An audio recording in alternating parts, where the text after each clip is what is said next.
Makalipas ang ilang minuto, dumating ang guro.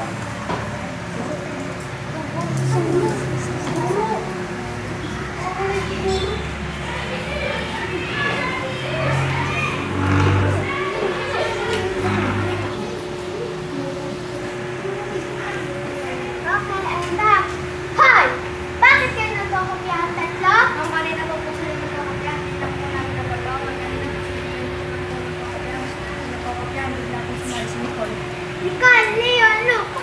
Tayo! Go to the guidance office now!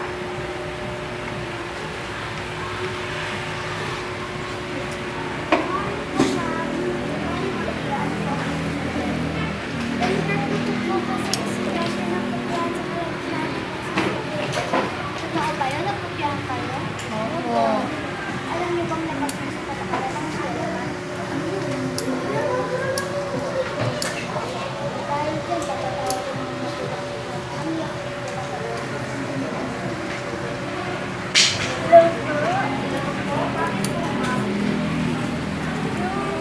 Mga anak niyo po kasi nagkopyahan sa mga biglaan ng pagsusunod.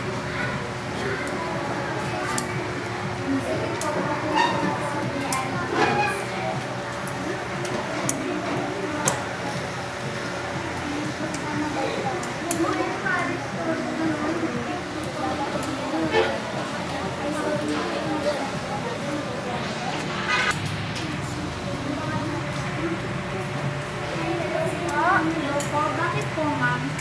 Yung anak niyo po, mga anak niyo po kasi nagkopyahan sa mga biglaan ng pagsusunod.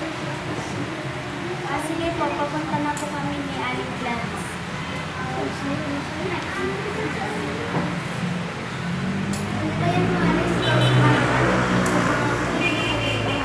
Ay, sorry, Mara, yung mga anak daw natin nagkopyahan daw. Sige, punta na natin. Morning po, ma'am. Morning po, ma'am.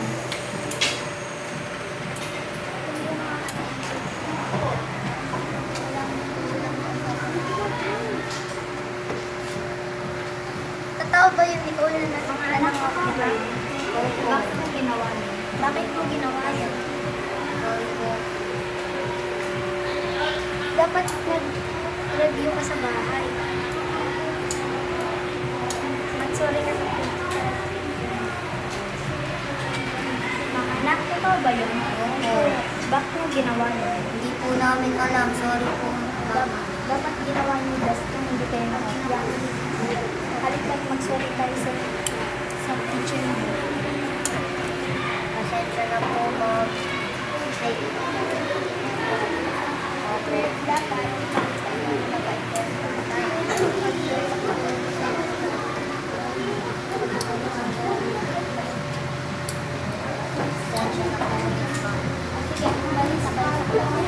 Thank you po mga ma'am sa pag... Maraming salamat po. Yes,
na araw, nagtanong si Ma'am Francesca tungkol sa takdang aralin.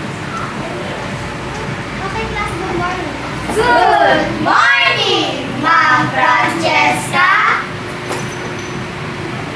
Di ba po may takdang aralin tayo? Okay, pakilabas mo mga takdang aralin. Ano po yan? Wala akong pasanin. Paano gagawin ko nito? Rachel, ba? Wala daw po takdang aralin si Rachel. Rachel, wala ka na naman takdang aralin. Ilang beses na to. Tinatapat ka ba talaga? Pasensya na po, ma'am. Ay naku, tama na talaga si Rachel. Ma'am, baka po may pinagdadaanan lang po si Rachel. Excuse na naman. Wala kayo may problema pero dapat gumagawa ng takdang aralin. Naku, sensya. Si Princess Joy kaya sinamahan si Rachel sa guidance counselor. Ano ang iyong mga problema? Ba't kayo dito? Si Rachel po kasi hindi gumawa ng takdang aralin kaya po napagalitan po siya ng guro namin. Rachel, gusto ko na ng tulungan pero ba't di mo nagawa mga takdang aralin? Pasensya na po, sir. Si mama po kasi may sakit. Ako po nag-aalaga sa kanya kapag po si papa at wala na po akong oras. Tama si Princess Joy. Hindi ka tamad na hindi ka. Nagpatawag ng meeting si Sir Dias kasama ang ina ni Rachel, si Rachel, Ma'am Francesca, at ang guidance counselor. Ma'am Francesca, pagkakailangan natin balansin ng disiplina at pag-unawa. Bilang mga pinagpapasa ay pamag. Pasensya na po, sadya mahina lang po ako ngayon. Pasensya, Rachel, hindi ka sa sitwasyon na masyado po makamusga.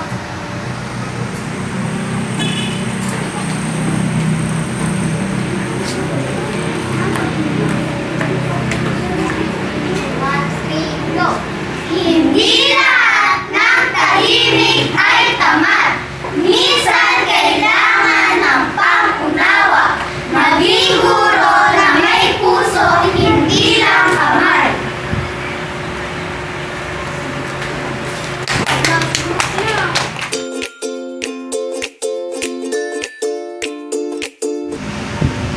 Magandang araw sa mga bata at sa ating pinakamagandang guro na si Ginang Janice M. Estrella. Ako po si Amber Tigapagsalaysay at kami po ang pangkatatlo sa performance task sa GMRC na binubuo ni Stephanie bilang Stephanie, mag-aaral, Yara bilang Rix, mag-aaral, Hannah bilang Jana, mag-aaral, Jillian bilang Lia, punong guro, Jay bilang Matthew, guro, Era bilang Lane, nanay ni Rix, nanay ni Stephanie, Carly bilang Lane, tatay ni Stephanie.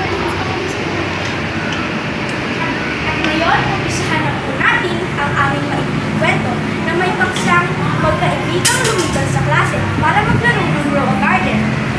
Isang maliwalas na umaga sa San Roque Elementary School, ngunit sa halip na nagkakala sa unang klase ni Stephanie at Rix ay abala sila sa unang plano.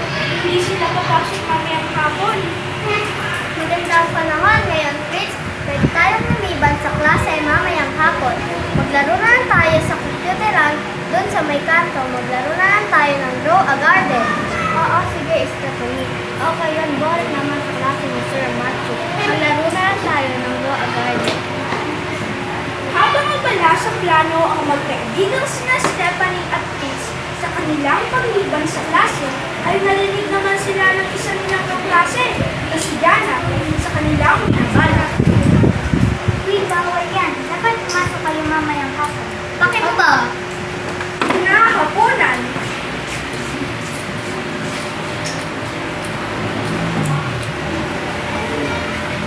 Oo, mga bata. Bawal ko na si Stephanie at Fritz. Alam niyo ba ang dahilan kung bakit hindi sila pumasok ngayong hapon? Sir, ako po. Alam ko po kung bakit hindi pumasok ngayong hapon si Stephanie at Fritz. O Diana, bawal hindi sila pumasok ngayong hapon. Narinig ko po silang dalawa na nag-uusap. Maglalaro na lang daw po sila ng card. Kaya po sa may computeran sa may kanto. Ikaw ba yan, Diana? Ako, kaya ng mga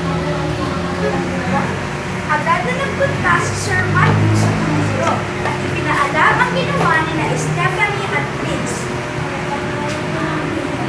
Magandang araw, Sir Matthew. Ano ang sadya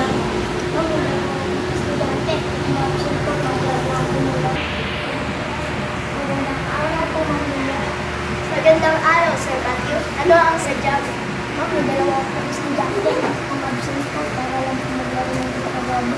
Naku, Sir Matthew, kailangan natin ipalam sa kanilang mga magulang yung ginawa ng dalawang mga estudyante. Sige po, ipatawag natin ang magulang nila. Agad na dumating sila Ray, tatay ni Fritz, at May, nanay ni Scandal. Magandang hapon po. Naku, mga nanay at tatay, alam niyo na po ba ang ginawa ng mga anak nila sina Stephanie at Fritz? Opo, ma. Pinasabihan ko na po si Fritz na mali ang kanyang ginawa. Ganon din po si Stephanie, pinagsabihan ko na din po siya. Nasabi po nila, hindi na daw po nila ulitin.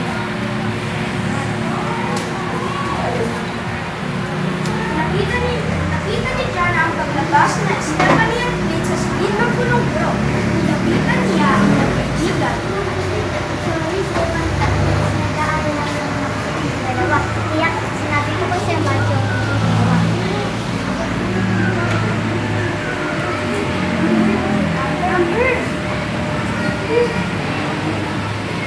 Ngumiti lamang sina Stephanie at Fritz kay Jana at nagyakapan sila dito. Okay lang lang, Jana. Oo nga, salamat, Jana. At mula noon ay pinakalagutan na ni Stephanie at Fritz ang kanilang pag-aaral. Naglalaro na lamang sila ng Grow Garden kapag walang pasok at kapag natapos nila ang mga takdang aralin. At dito na po nagtatapos ang aming maikling kwento. Tandaan po natin ang edukasyon ay isa sa mga pinakamahalagang aspeto ng buhay ng isang tao. Dahil ito ang susi upang makamit natin ang tagumpay. Sana po ay may natutunan at may napulot kayo ng aral sa aming kwento. Salamat sa panonood at pakikinig.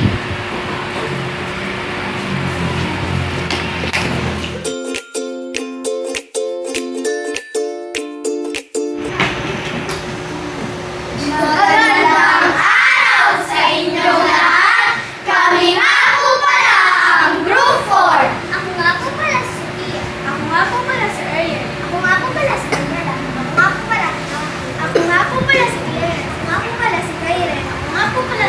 Ako nga po pala si Jacob. At kami nga po pala ang Group 4. Isang araw nagkaroon ng meeting sa paaralan ng elementarya.